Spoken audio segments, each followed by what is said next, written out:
베드로가 이 말을 할 때에 성령이 말씀 듣는 모든 사람에게 내려오시니 베드로와 함께 온 할례 받은 신자들이 이방인들에게도 성령 부어 주심으로 말미암아 놀라니 이는 방언을 말하며 하나님 높임을 들음이러라. 이에 베드로가 이르되 이 사람들이 우리와 같이 성령을 받았으니 누가 능히 물로 세례 베품을 금하리요 하고 명하여 예수 그리스도의 이름으로 세례를 베풀라 하니라. 그들이 베드로에게 며칠 더 머물기를 청하니라. 아멘. 신문이나 잡지를 보면 종종 인터뷰 기사를 볼 때가 있습니다. 저는 그 많은 질문들 중에서 주목하게 되는 물음이 한 가지 있습니다. 이런 겁니다. 당신의 인생에 있어서 가장 분기점이 될 만한 때는 언제였습니까? 그리고 무슨 사건입니까? 만일 여러분들이 이 질문을 받으신다면 뭐라고 대답을 하시겠습니까? 우리 개개인의 인생도 그렇고 우리가 모여 지내는 공동체도 그렇고 시간이 지남에 따라 변화를 겪고 그리고 그 변화의 과정 속에서는 아주 중요한 전환점을 맞게 될 때가 있습니다. 여러분, 성경 속 이야기들은 어떨까요? 성경 속 많은 사건과 기사가 어느 하나 중요하지 않은 것이 없고 다 극적인 의미를 가지고 있습니다만은 오늘 우리가 함께 읽은 본문 말씀은 하나님의 구원 역사 속에서 대단히 중요한 분기점이 되는 사건이라 하겠습니다. 그것은 바로 복음이 유대인에게서만 머물러 있지 아니하고 이방인에게로 증거되어지는 사건이기 때문에 그렇습니다. 사실 우리도 유대인들의 입장에서 볼 때는 이방인 아닙니까? 그러니 이 사건은 우리에게도 복음이 전해지게 된 근원적인 계기가 된다고도 할 것이겠습니다. 물론 이 사건은 하나님의 전적인 주관 속에서 일어났습니다. 하나님께서 섭리하셨고 그리고 연출하셨습니다. 그리고 그 극적인 사건 속에서 두 사람의 주인공으로 베드로와 고넬료를 불러 세우십니다. 잘 알려진 베드로와는 달리 고넬료는 오늘 본문을 제외하고는 거의 우리에게 전해지는 바가 없습니다. 그렇지만 사도행전 10장 1절과 2절 말씀을 통해서 고넬료를 이렇게 소개합니다.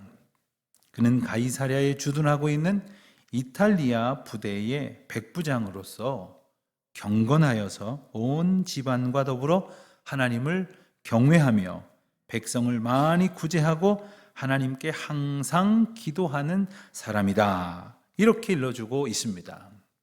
백부장이라 하는 말은 군인 100명 정도를 이끄는 지휘관이라는 뜻인데 로마 군대의 중간 간부쯤에 해당된다 하겠습니다.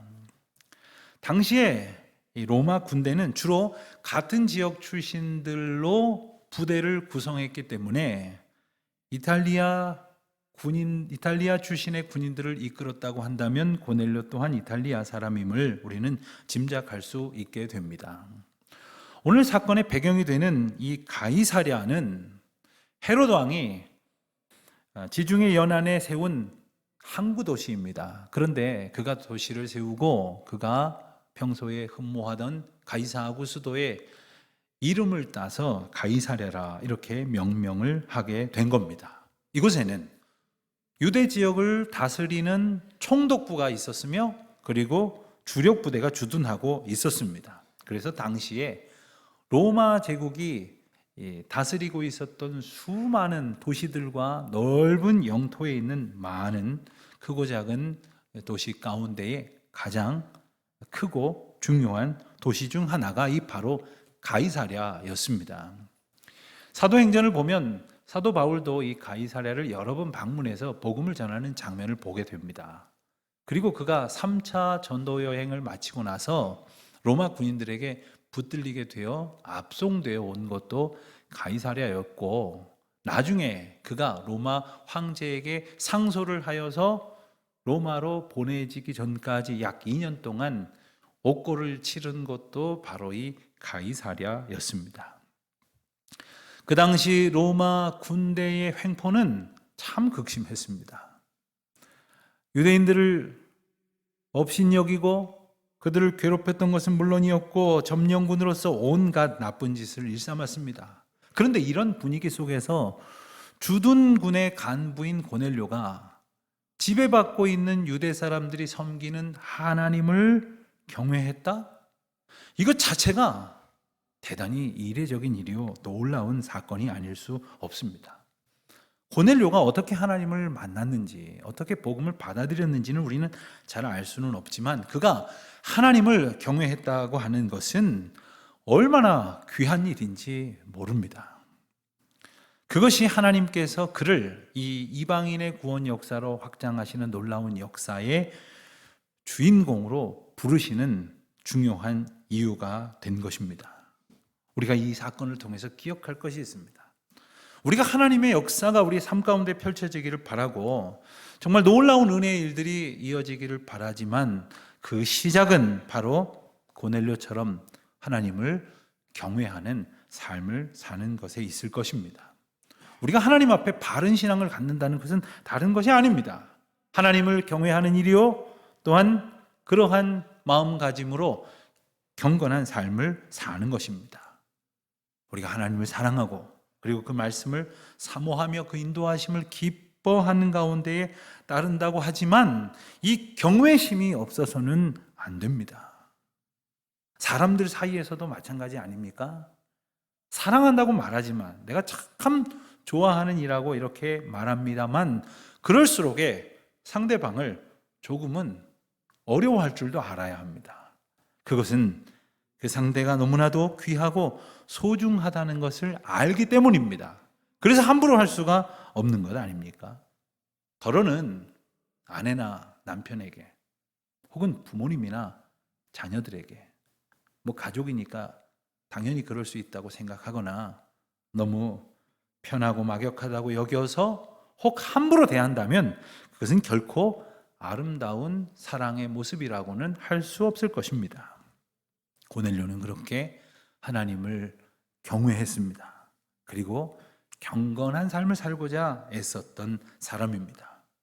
그는 자기 자신만 하나님 앞에 그렇게 살아간 것이 아니라 가족들과 그리고 친척과 집안 사람들 그리고 온 친구와 이웃들에게까지 그러한 삶을 살도록 선한 영향력을 미쳤던 그런 사람들입니다.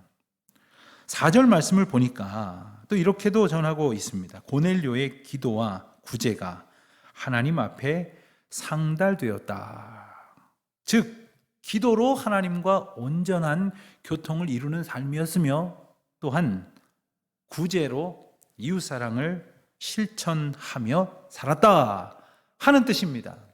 그가 구제로 이웃사랑을 실천했다 하는 것은 인간적인 연민으로 혹은 자기를 선한 사람으로 드러내려는 의도였거나 아니면 불의한 재물로 사람들의 인기를 얻으려고 선심을 쓰는 그런 것이 아니었습니다.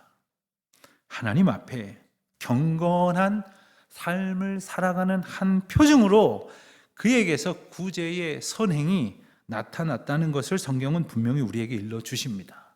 그러고 보면 고넬료는 예수 그리스도와 그의 가르침을 알지 못했지만 이미 이웃 사랑을 몸소 행하는 수준의 신앙적 삶을 살고 있었다 하는 거죠.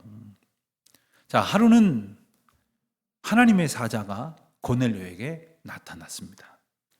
그런데 그 시간이 제9시라고 했어요. 유대인의 시간 셈법은 해가 뜨면서 1시간, 2시간, 1시, 2시, 3시 이렇게 헤아리기 때문에 제9시 하면 우리 시간으로 하면 오후 3시쯤 한낮이 될 것입니다. 그러니까 이때는 한밤중 잠결이나 혹은 새벽녘이 아닙니다.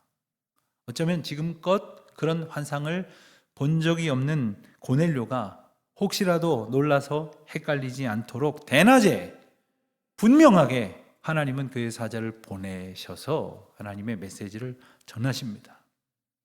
물론 고넬료는 천사의 모습에서 신비와 두려움을 느꼈지만 이것이 하나님이 하시는 일임을 알 수가 있었습니다.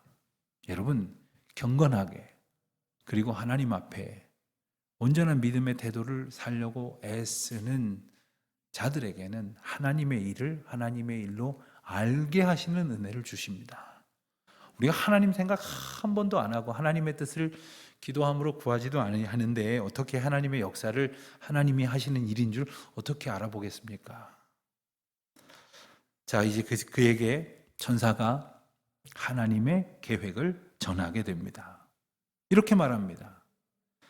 내가 지금 사람들을 욥바로 보내서 그곳에 있는 베드로 사도를 이리 오도록 청하라. 이렇게 그가 있는 곳까지 구체적으로 알려주었습니다.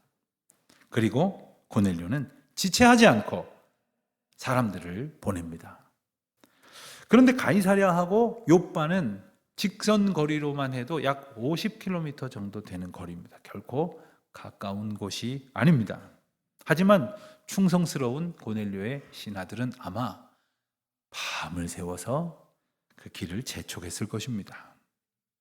그리고는 다음 날 낮 12시쯤 되었을 때 일입니다. 이번에는 욥바에 있던 베드로가 기도하는 시간이 되어서 그 머물고 있던 집에 옥상에 올라가서 기도를 하려는데 신비로운 환상을 보게 됩니다. 그 환상의 내용은 이렇습니다. 하늘이 열리고 그리고 큰 그릇이 내려오는데 그것은 마치 커다란 보자기 같은 것에 매여서 땅에 내리워졌다 하고 있습니다. 그리고는 그 안을 들여다보니까 땅에 있는 각종 네 발 가진 짐승들, 그리고 기는 것들, 그리고 날아다니는 것들이 그 안에 들어있었다 하는 거예요. 그런데 하늘로부터 소리가 나기를 베드로야 잡아 먹으라, 이런 소리가 들렸다는 거죠. 베드로는 뭐라고 대답했을까요? 예, 알겠습니다 하는 것이 아니라 주여 그럴 수 없나이다.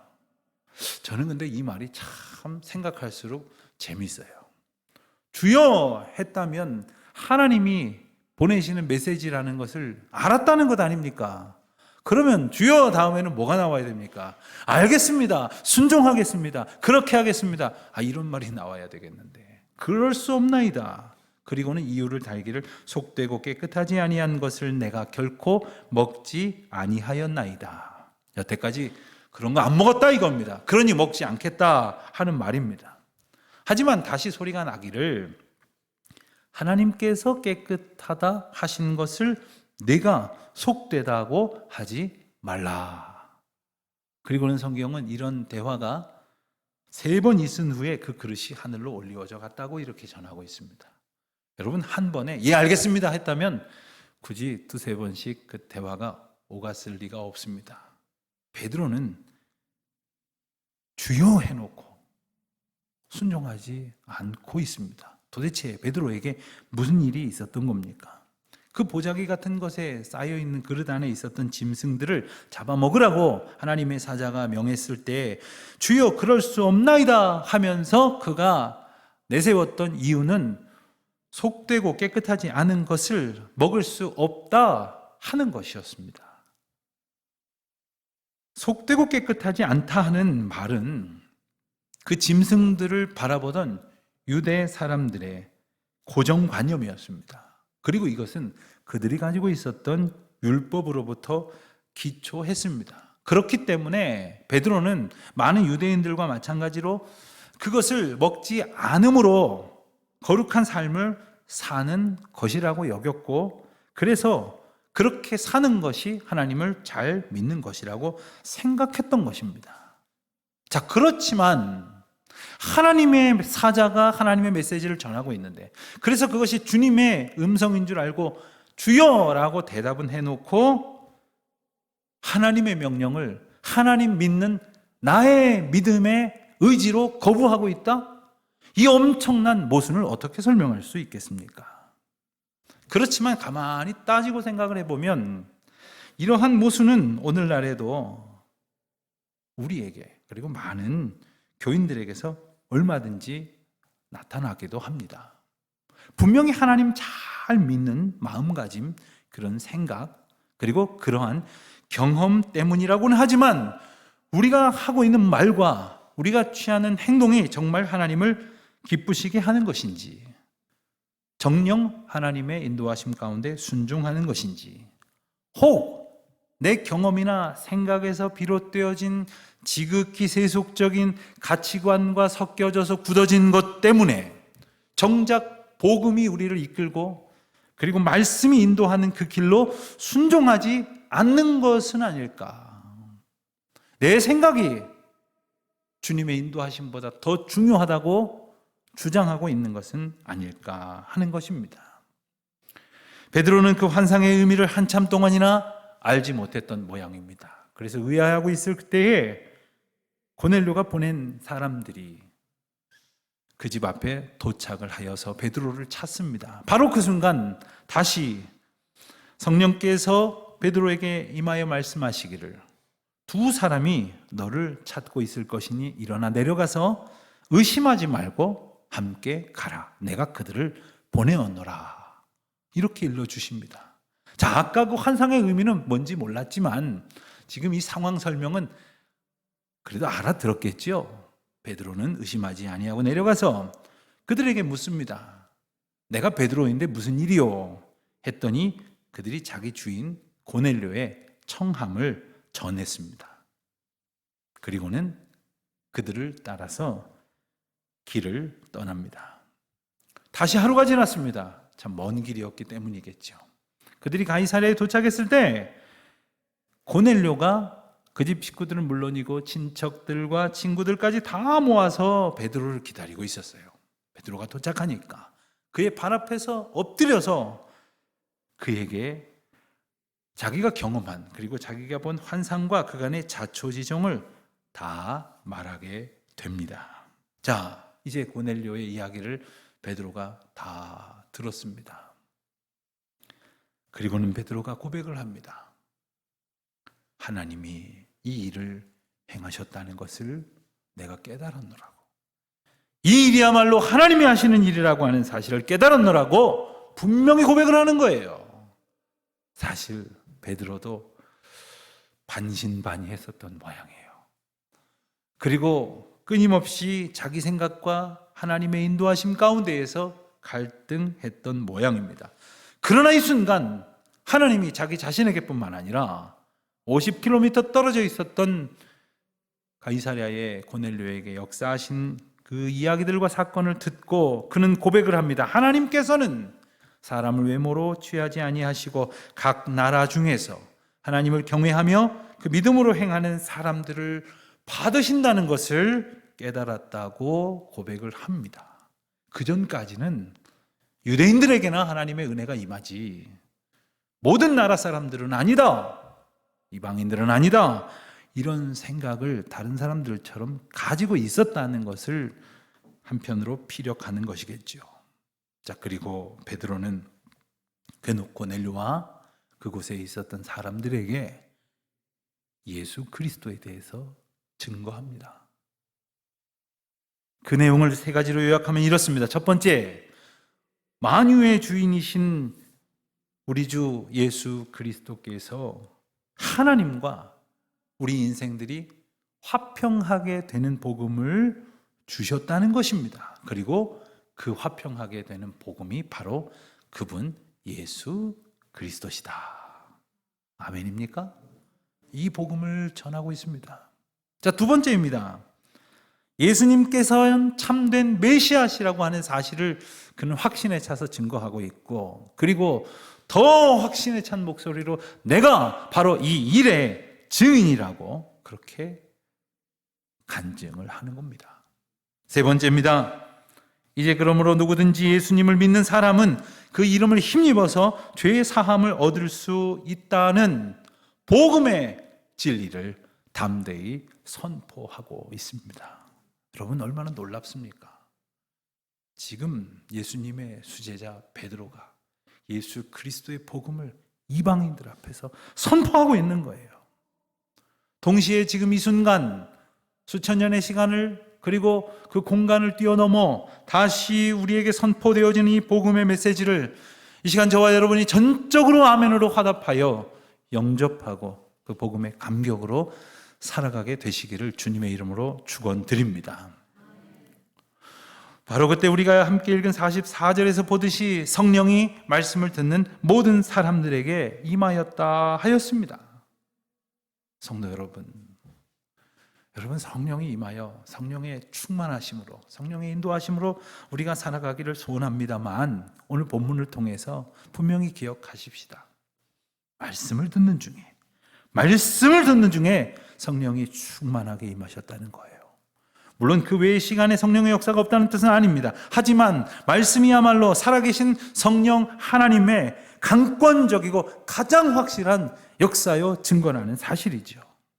히브리서 4장 12절 말씀은 이렇게 선포합니다. 하나님의 말씀은 살았고 운동력이 있어서 좌우에 날이 선 검과 같다고 말씀하셨어요.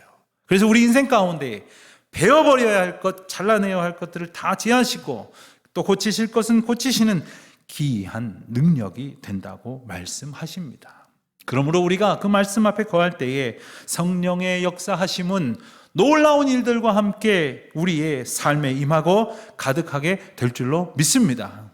사랑하는 성도 여러분, 다만 몇 장이라도, 아니 몇 절이어도 좋습니다. 매일 하나님의 말씀을 거르는 일이 없으시기를 주님의 이름으로 권면드립니다. 그리고 그 말씀들을 붙들고 기도하십시오. 이 말씀이 내게서 깨달아지도록, 그리고 그 말씀의 능력으로 살 수 있도록, 그리고 그 말씀을 이제는 증거하고 선포하며 주님의 영광을 드러내며 살아갈 수 있기를 구하는 우리 모두가 되시기를 바랍니다. 여러분, 바로 그 말씀 듣는 그 순간에 고넬료와 그곳에 있는 모든 사람들에게 성령의 역사가 임했다고 했는데, 참 특별한 것은 성령의 역사가 일어나는 장면에서 그곳에 있었던 모든 사람들이 성령을 받았다는 거예요.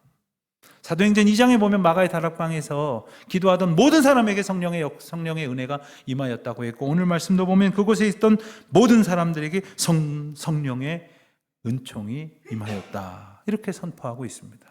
아니, 어떻게 모든 사람들에게 임하였단 말입니까? 거기 혹시 딴 생각하고 있었던 사람들은 없었을까요? 졸고 있던 사람은 없었을까요? 그러나 하나님 앞에 우리가 한 마음을 품고 한 소원을 가지고 서로가 서로를 의지하고 그리고 서로를 중보하는 마음으로 하나가 될 때에 하나님께서는 그곳에 임한 모든 사람들에게 성령을 부어주시는 은총을 내려주신 것이지요. 저는 우리 교회에 속하여 있는 모든 성도들이 한 마음 품고 한 소망을 가지고 하나님 앞에 성령 충만한 공동체요, 그 삶을 살아가시기를 주님의 이름으로 축원드립니다. 여러분, 그들에게서 이제 그 놀라운 증거들이 나타나기 시작을 합니다. 방 안으로 기도하는 사람이 나타났고요. 그리고 그들이 입술을 열어서 주님을 높이는 소리를 서로 듣게 되었다고 했습니다.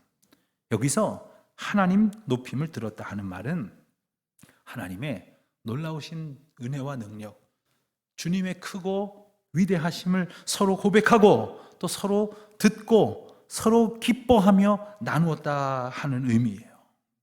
여러분, 성도들이 모여서 무슨 이야기 하십니까? 혹시 김 집사부터 시작해서 황 집사까지 그냥 교인들 이 사람 저 사람 얘기하다가 끝납니까? 아니면은 어느 가게는 물건을 싸게 사고 어디 가면 좋은 것을 얻게 된다는 그런 세상 사는 이야기 하십니까? 아파트 값으로부터 시작해서 주식으로 끝맺지는 않습니까? 여러분, 성도가 하나님의 은혜로 살아가고 그 말씀의 능력 앞에 충만한 것을 고백할 때에 하나님이 높여지는 그 간증이 들려질 때에 하나님은 그 가운데서 영광을 받으시고 우리에게는 다함이 없는 놀라운 은혜를 부어주신다고 하는 것을 기억하십시오. 주님의 크고 위대하신 놀라운 은혜와 사랑을 듣고 나누며 그 은혜 가운데 거하는 우리 모두가 되시기를 바랍니다. 여러분, 생각을 해보세요. 이방인들이 모여있는 자리에 예수 그리스도의 이름이 증거된다니요, 그리고 성령이 임하여진다니요, 그리고 주님을 찬양하고 주님을 높이는 고백이 일어난다니요, 그곳에 세례가 행해지는 놀라운 역사가 일어난다는 이 사실은 당시로서는 상상도 할 수 없는 일이었어요. 말 그대로 꿈도 꿀 수 없는 일이었어요. 그런데 목회를 하다 보면 비슷한 이야기를 종종 듣게 됩니다. 목사님, 제가 예수를 믿는다고 하는 거요? 그건 상상도 할 수 없는 일이었습니다. 저희 집이 온 가족이 함께 하나님을 찬양한다. 꿈도 못 꿀 일이었습니다. 그러나 하나님의 전적인 은혜 가운데 주님은 하나님의 때에 하나님의 방법으로 저와 여러분을 부르시고 택하셔서 하나님의 기이한 일을 보게 하시고 말씀으로 충만케 하셔서 성령으로 인도함 받는 삶을 살게 하신다는 것 아닙니까? 그러니 우리는 고백을 합니다. 나의 나된 것은 하나님의 은혜라. 이 고백을 하지 않을 수 없는 것이죠. 이 베드로와 고넬료, 아무리 생각을 해봐도 두 사람은 만날래야 만날 수가 없는 사람들이었어요. 그가 하는 일들을 보면 그렇고, 그리고 그들이 거주하고 있는 것이나 그들이 사역하고 있는 것도 그럴 것이며, 그들이 믿고 추구하는 삶에 그들의 접점은 있을 수가 없었습니다. 하지만 오직 하나님의 전적인 섭리 속에서 하나님은 하나님의 때에 하나님의 방법으로 그들을 만나게 하셨고, 그 가운데 성령님의 놀라운 역사를 선포하셨고, 마침내 구원의 은혜를 유대인들에게서 이방인들에게로, 땅 끝까지 모든 사람에게로 선포하는 놀라운 역사를 이루셨습니다. 그렇습니다. 하나님의 구원은 말 그대로 하나님이 이루시는 거예요. 우리가 계획하고 우리가 결정하는 것이 아닙니다. 우리도 100여 년 전 선교의 귀한 은혜 가운데에 복음을 받아들인 그러한 은혜를 얻었지만, 지금도 복음은 아직 복음을 듣지 못한 사람들에게 끊임없이 전해지는 선교가 진행 중 아닙니까? 그런데 이 선교의 역사 가운데에서 수백 년 동안 끊임없이 논쟁을 빚었던 이슈가 하나 있었습니다. 그것은 바로 뭐냐 하면 선교는 누가 하는 것이냐 하는 겁니다. 그래서 어떤 사람은 선교는 좀 넉넉한 교회들이 있는 나라에서 하는 것이다 이렇게 말하기도 하고, 선교는 지금 뜨겁게 불타오르는 교회들이 하는 것이다 이렇게 말하기도 하고, 선교는 교회들이 해야 되는데 교회들이 잘 못하니까 선교단체들이 해야 되는 것이다 이런 이야기를 하기도 합니다. 그러나 그때마다 결론은 한 가지로 귀착이 됩니다. 하나님의 선교는 하나님이 하신다는 거예요. 다만 우리는 그 도구로 사용되어지는 기쁨과 영광을 누린다는 것이죠. 사랑하는 성도 여러분, 하나님께서 이웃을 향하여 복음을 증거하시고 땅끝까지 하나님의 놀라운 구원의 역사를 선포하시는 그 귀한 선교의 사역에 저와 여러분이 하나님의 주권적인 역사 가운데에 하나님의 택하심 속에 쓰임받는 귀한 은혜가 넘쳐나시기를 바랍니다. 우리가 이제 교회 건축을 위해서 기도하고 있습니다만, 사실 가만히 들여다보면 우리 교회 건축하는 문제도 그렇습니다. 제가 부임하기 전부터 거의 10년 가까이의 시간 동안 우리 교회는 교회 건축을 두고 새 성전을 놓고 기도했습니다. 그리고 나름 열심히 노력도 했습니다. 그러나 하나님은 하나님의 때에 하나님의 방법으로 하나님의 길을 여십니다. 그리고 터를 마련해 주시고 이제 우리 모두가 기도로 그 성전의 그림을 그려가게 하시지 않습니까? 돌아보면 이 모든 것이 하나님의 주권 아닙니까? 전적인 하나님의 은혜가 아닙니까? 그러므로 겸손히 의지하며 순종하며 나아가야 할 줄로 믿습니다. 우리는 이 사건을 통해서 하나님이 택하신 베드로와 고넬료를 보면서 우리도 이 시간 우리 인생의 신앙의 방향을 확정할 수 있게 되시기를 바랍니다. 먼저는 오직 하나님의 은혜만을 의지하십시오. 그리고 전적으로 하나님의 일하심을 순종하십시오. 그리고 경건한 삶을 살아가기를 힘쓰시기 바랍니다. 바로 그때 주님은 그러한 백성들을, 그러한 교회를 하나님의 역사 가운데 사용하십니다. 고넬료를 떠올려 보십시오. 고넬료는 하나님 앞에 귀한 태도가 있었지만 그에게는 예수 그리스도의 이름이 없었어요. 그에게는 아직 성령이 충만하지 않았어요. 하나님은 그 모습을 안타까이 여기셔서 강권적으로 역사해 주셨습니다. 그런가 하면 베드로에게는 예수 그리스도도 알고 복음의 감격도 알고 하나님을 향한 신실한 믿음의 태도가 있었지만 때로는 자기 의지가 너무나도 강해서 굳은 편견처럼 나타날 때도 있었습니다. 하나님께서는 베드로에게 성령의 인도하심이 필요했다는 것을 아셨어요. 그래서 성령을 통해서 그의 삶을 구체적으로 인도하셨습니다. 여러분, 우리에게 무엇이 필요한지 우리는 잘 몰라도 주님은 아십니다. 주님께서 우리 각 사람에게 하나님의 은혜를 부어주시고 그리고 하나님의 은총을 베풀어 주셔서 우리를 인도하여 주시기를 소원하며 살아가는 우리 모두가 되시기를 바랍니다. 그래서 하나님께서는 유대인이건 이방인이건 모두가 그리스도로 말미암아 하나님과 화목하게 되기를 원하셨습니다. 저와 여러분이 그러한 삶을 살기를 원하셨으며 또한 저와 여러분을 통해서 온 세상이 땅끝까지 이르러 모든 사람들이 주님과 화목하게 되기를 소원하시는 것입니다. 그러므로 이제 그 부르심 앞에 순종하고 그 인도하심 앞에 충성하여 하나님의 일을 보며 하나님의 역사에 쓰임받는 놀라운 은총을 누리시기를 주님의 이름으로 축원드립니다.